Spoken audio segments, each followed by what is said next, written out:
Hey guys, welcome back to the channel. It's a little 10 p.m. Market recap. I'm not going to go into details on a lot of the trades that we made today. It was a good day today for sure. Remember, I'm in mostly cash, so coming into the market pretty much flat. We had a lot of ground to make up, and this is not my type of market. I'm not a momentum player, so obviously, being a contrarian, as soon as the market gapped up into this overhead resistance area, I started shorting the market. So it worked out pretty well. But the reason I covered those shorts is the financials. The financials were strong all day long. We've seen a lot of sector rotation. Goldman Sachs had a really powerful day today.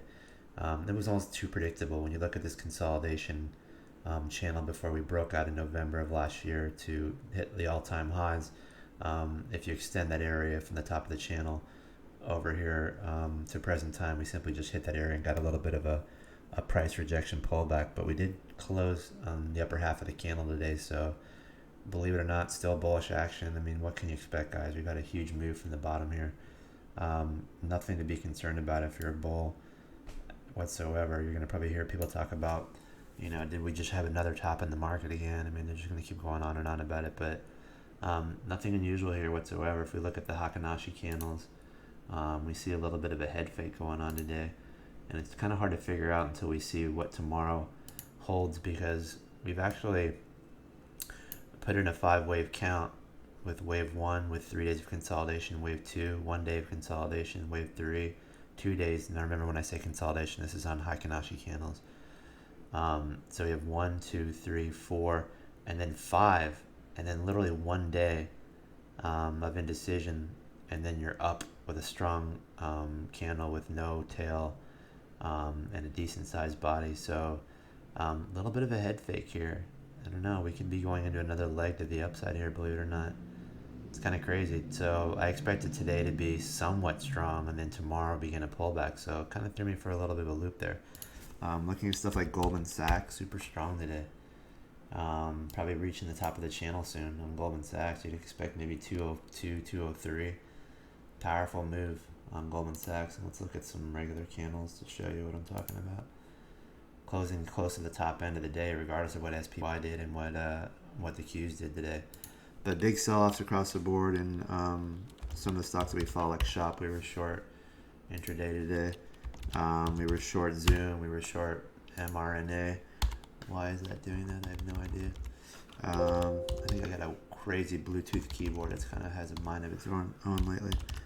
But Shop was really weak today. Maybe we pull back to this channel here, or maybe we're done with this pullback move that we've seen. We just got a little bit overextended, and they just sold the hell out of it intraday. But look at that. That's a bearish engulfing candle if I've ever seen it. Just to show you, I mean, what we've talked about, musical chairs. You can take out 3 days of move and big movement, right? 750 to 840, 100 points, and you can just wipe it out in one trading session.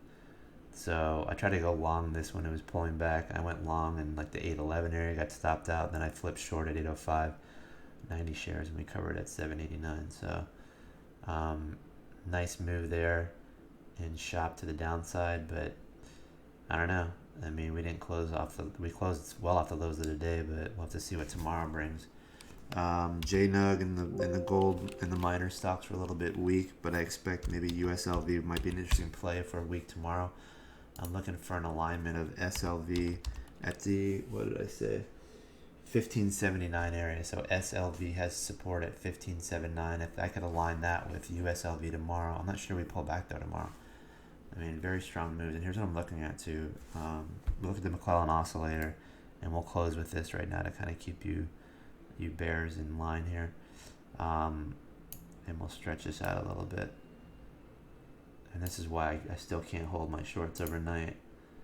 I still think we have a higher to go on the market. So look at this little channel bottom here on the New York Stock Exchange, breadth in the market, and we kind of extend that channel to the top. You'll see that most likely, before we get any other moves to the downside with any significance, we're probably going to go back up and tag this upper channel on the oscillator. That breadth we saw in the market with the financials and some of the cruise line stocks and some of the hotel stocks and real estate is really good for the market, believe it or not. It's just a strong rotation that we're seeing out of the Qs. then the Qs will start to catch a bid. I mean, they'll have support, and then you get all 3 or 4 of these sectors moving in tandem. Watch out, the market's got more to go to the upside. So don't believe anybody that's gonna tell you, well, did we just make another top today? We still look fairly strong here. Now, if we were gonna have a continuation move to the downside from a gap, we probably would have fallen short here and probably would have hit the McClellan oscillator on the breadth on the New York Stock Exchange and then fallen back from there. So big shakeout here, right, on the broader.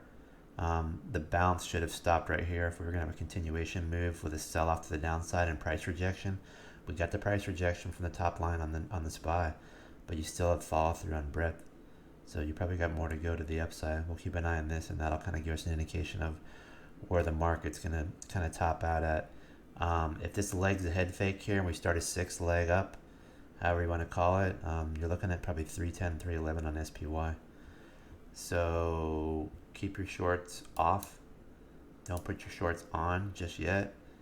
We got a little bit of wiggle room to go. Got a little wiggle room in the SPY too on the RSI as well. You can see the RSI's got a little bit of wiggle room to the upside here. So be patient, you bears. Just relax a little bit. Get some sector rotation here. Everything's going to kind of move in tandem at one point. And then we'll see how that McClellan oscillator works itself out there. You might have your high in.